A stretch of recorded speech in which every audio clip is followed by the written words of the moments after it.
ازيكم يا جماعة؟ في فيديو النهاردة هنعرف سوا ايه اللي يميز ال SYM Symphony SR 150. لو بتدور على سكوتر للمدينة عملي سهل ومش بيطلب منك مصاريف كتير، خليك معايا لحد الآخر وهقول لك رأيي الصريح، هو يستاهل ولا لأ. قبل ما نبدأ اعمل لايك، اشترك وفعل الجرس عشان ما تفوتكش أي مراجعة.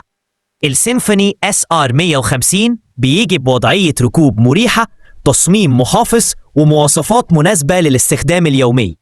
لكن زي أي عربية أو موتوسيكل ليه مميزات وليه عيوب، وده اللي هنتكلم عنه دلوقتي.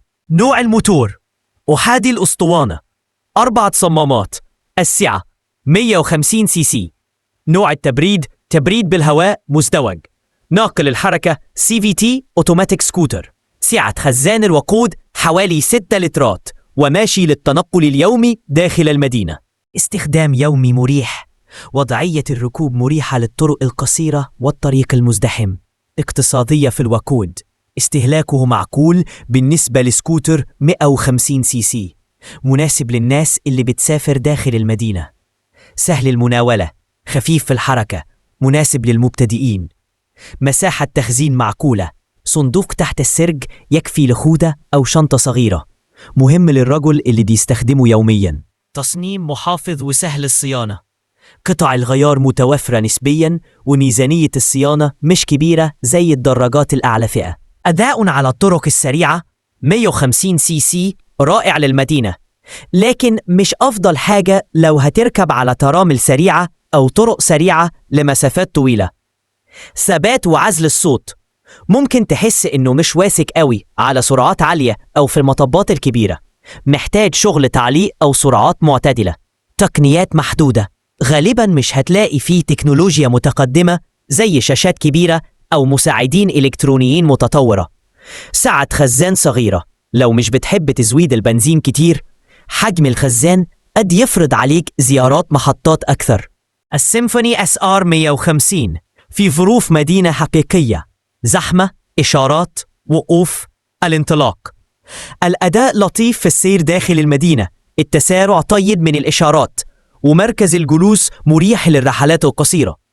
لو هتستخدمها كل يوم للمشاوير داخل المدينة هتلاقيها عملية جدا. الفئة المناسبة طلاب ومبتدئين، موظفين بيسافروا داخل المدينة يوميا، حد محتاج سكوتر اقتصادي وسهل الصيانة. الحكم بتاعي ال SYM Symphony SR 150 اختيار عملي ومناسب كمشتري يبحث عن سكوتر يومي اقتصادي ومريح. مش هديك أداء خارق، لكن هيقدم لك قابلية استخدام عالية مقابل فلوس معقولة.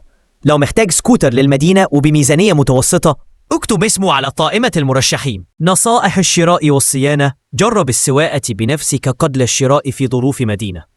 راجع صيانة سابقة واطلب فحصا للفرامل، الإطارات والتعليق. لو هتستخدمه لمسافات أطول، فكر في ترقيات للتعليق أو اختبار الإطارات لثبات أفضل.